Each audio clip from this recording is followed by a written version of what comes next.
निराश करना चाहते हैं। अरे जिस कबीर साहब ने, जिस संत रविदास ने, जिस चोखा मेला ने, जिस संत नामदेव जी ने,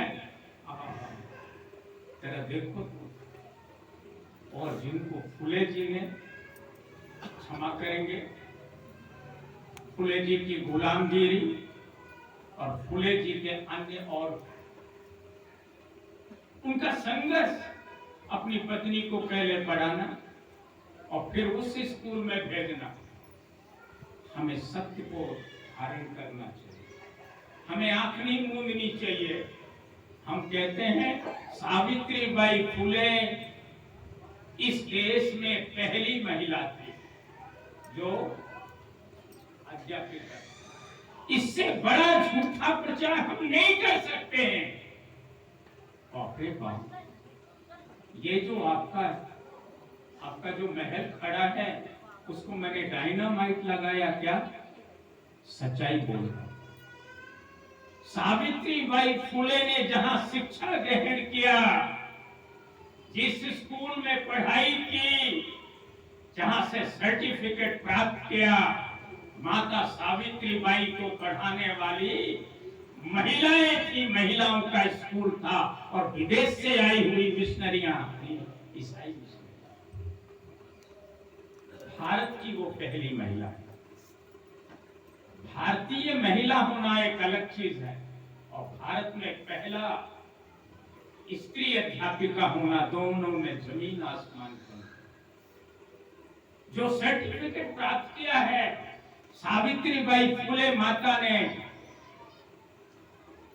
वो जो पढ़ाने का जो सर्टिफिकेट प्राप्त हुआ है, जैसे नॉर्मल में पढ़ाते हैं ना, हमारे प्रिंसिपल साहब लोग सर्टिफिकेट देते हैं कि तुम प्राइमरी पढ़ाने के हो गए, पीएचडी हो गया तो डॉक्टर और प्रोफेसर हो गया। ऐसा करने के लिए ऐसे ही जो बीटीसी और कौन सी आजकल चल रहा था, ये वो सर्टिफिकेट प्राप्त करके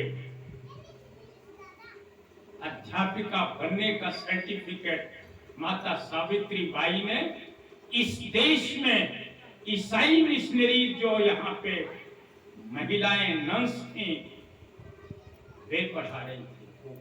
वो स्कूल लड़कियों भारतीय महिला द्वारा स्थापित किया गया, माता सावित्रीबाई। लेकिन भारत की नहीं है वो पहले। इसलिए इतने माइन्यूट ऑब्जर्वेशन को ध्यान में रखने की जरूरत। ठीक उसी तरीके से जैसे हम ये कह देते हैं कभी कभी कि अंबेडकर का राजनीतिकरण हुआ। अंबेडकर का राजनीतिकरण बुद्ध से बड़ा कोई राजनीतिक नहीं हुआ।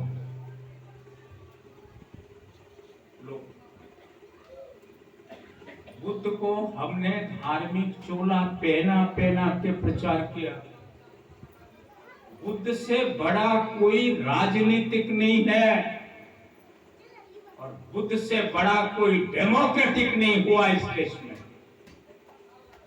The principle of the democracy,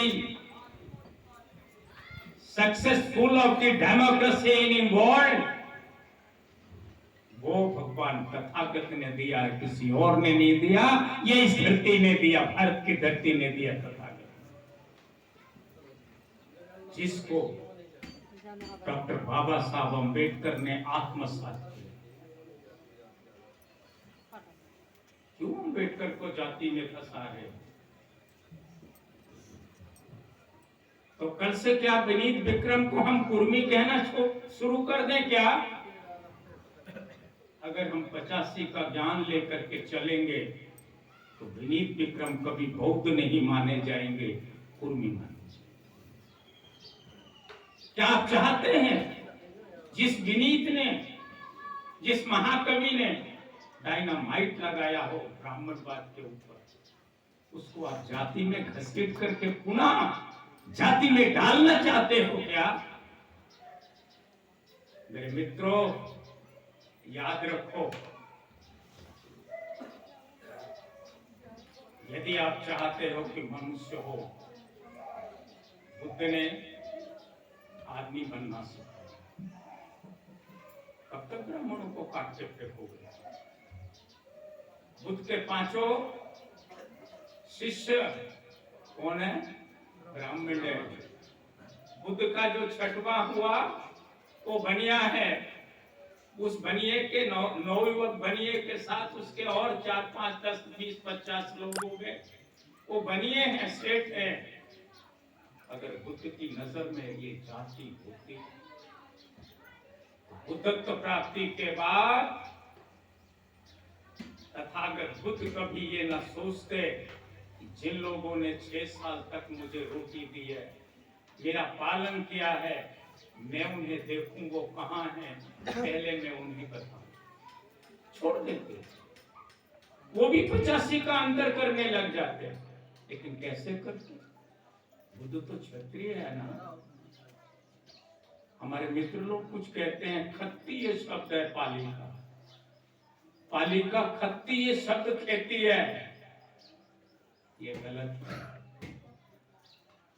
सारे संसार में जिस इक्ष्वाकु वंश के बुद्ध का जन्म की कथा है, जिसको खुद उन्होंने कहा, लेकिन उस महापुरुष ने जाति को तोड़ करके एक आदमी बनने की बात भी सिखाया। बुद्ध धर्म ये जातियों का धर्म नहीं है, ना तो शूद्रों का धर्म है, और ना चमार और भंगी, ना मुराई और कुर्मियों का धर्म। भगवान बुद्ध का धर्म मानव जाति के लिए है, सारे संसार के लिए है, किसी जाति के। मेरे मित्रों, आवेश में आकर के कभी कभी हम होश खो जाते हैं। कभी कभी हम ये सोचने लगते हैं कि हम क्या कह रहे हैं।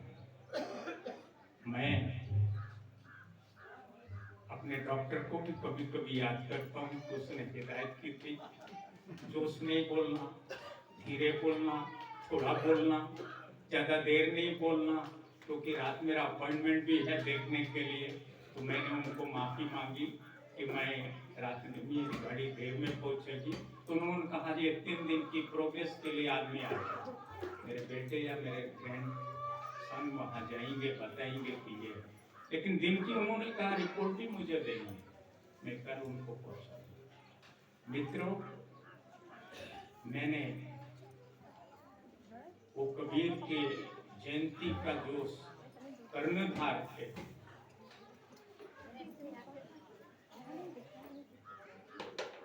नाम दिया,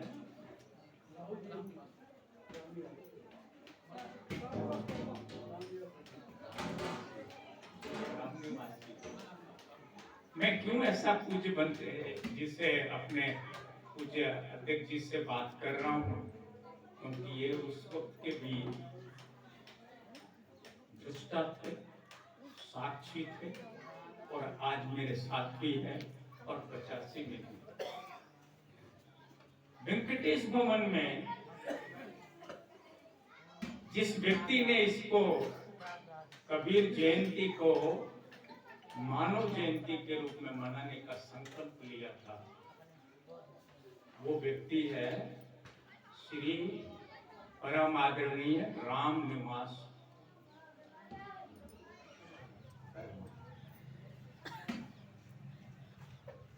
वो ऑल इंडिया रेडियो में गायक थे, वादन करते थे। उनका बेटा, आज मैं बहुत दिन हो गया नहीं देख सका, जाऊंगा कभी उनका घर पे जाऊंगा। काश अगर वो नहीं होता दिन, फिर मैं आज ये बात दोहरा रहा हूं, काश अगर कबीर जयंती का वो दिन नहीं होता, तो ना तो ये 14 अक्टूबर 1985 होती और ना आज होता। आता बाद में, लेकिन हम रामनिवास वर्मा को भूल गए, हम मनहर जी को भूल गए। क्यों नहीं हम व्यक्तिवाद पे इतना फंसते जा रहे हैं। अभी ये रोज मैं उठाता हूँ, हमारे कुछ मित्र लोग कहते हैं कितने लाख तो कम से कम 10,000 20,000 रोज पैदा हो रहा है, संघ पैदा हो रहा है। कोई मित्र अगर आपसे ये कहे, मैं अपने नवयुवक साथियों को कह रहा हूं कि अगर कोई ये कहे कि ऑल इंडिया नहीं है, ये वर्ल्ड में नहीं है, हम पूरी दुनिया में हैं, तो आप लोग उनसे इतना ही कहना, आप लोग दुनिया में रहिए, हम तो बिंद की धरती के लिए काम करने से हैं।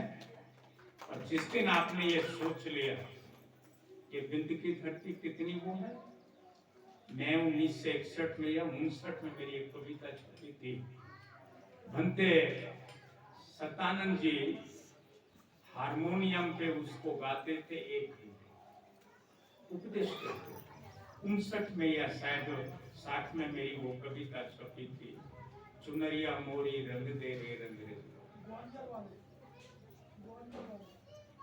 मैं आपको इसलिए, वो ग्वालियर के भंते जी ग्वालियर में रहने लगे थे, वो बुंदेलखंड के थे, हमारी आंखों के सामने वो श्रामनेर हुए, उनके गुरुजी श्रामनेर हुए। मैं आपको बोल रहा हूं जो मैंने अपने आंखों 82 साल की उम्र में देखा है। उस समय 5-7 भिक्षु थे इस देश में, 5 तो भारतीय भिक्षु थे, बाकी 5-6 जो हमारे विदेश के भंते लोग थे, बाकी को मैंने अपने आप को देखा है। उनका या तो साक्षी रहा हूं, या उनका गायक रहा हूं, या उनके साथ बैठा। लेकिन मैंने इतनी गिरावट,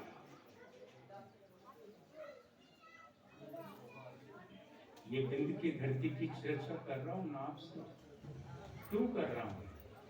भरूच यहां से नजदीक हो, कितना दूर है यहाँ से? 50-60 किलोमीटर। मैंने अपने उस कविता में लिखा था, भरूच की प्रतियां चिल्ला चिल्ला के कह रही हैं, चुनरिया मोरी रंग दे रे रंग रजुआ, पंचशील के रंग में रंग दे रे चुनरिया मोरी रंग दे रे, बुद्धं शरणं गच्छामि फिर लिख दे रे रंग रजुआ। इसके 4 बंद थे, महाकवि विनीत जी को बहुत पसंद आई, और उन्होंने कहा भाई देखो, एक काम करते हैं, इस पर थोड़ा मैं जरा कुछ कलम चला दूं क्या? नहीं, आप तो कवि है ना, आप तो महाकवि है। मैं तो एक कक्खड़ लड़का था 59 में, हाई स्कूल या 9th का स्टूडेंट था, लेकिन संस्कार थे परंपरा के।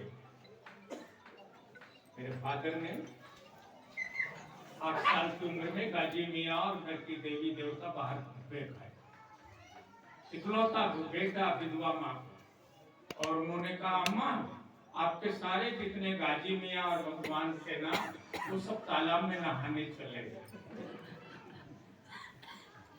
हमने वो परंपरा को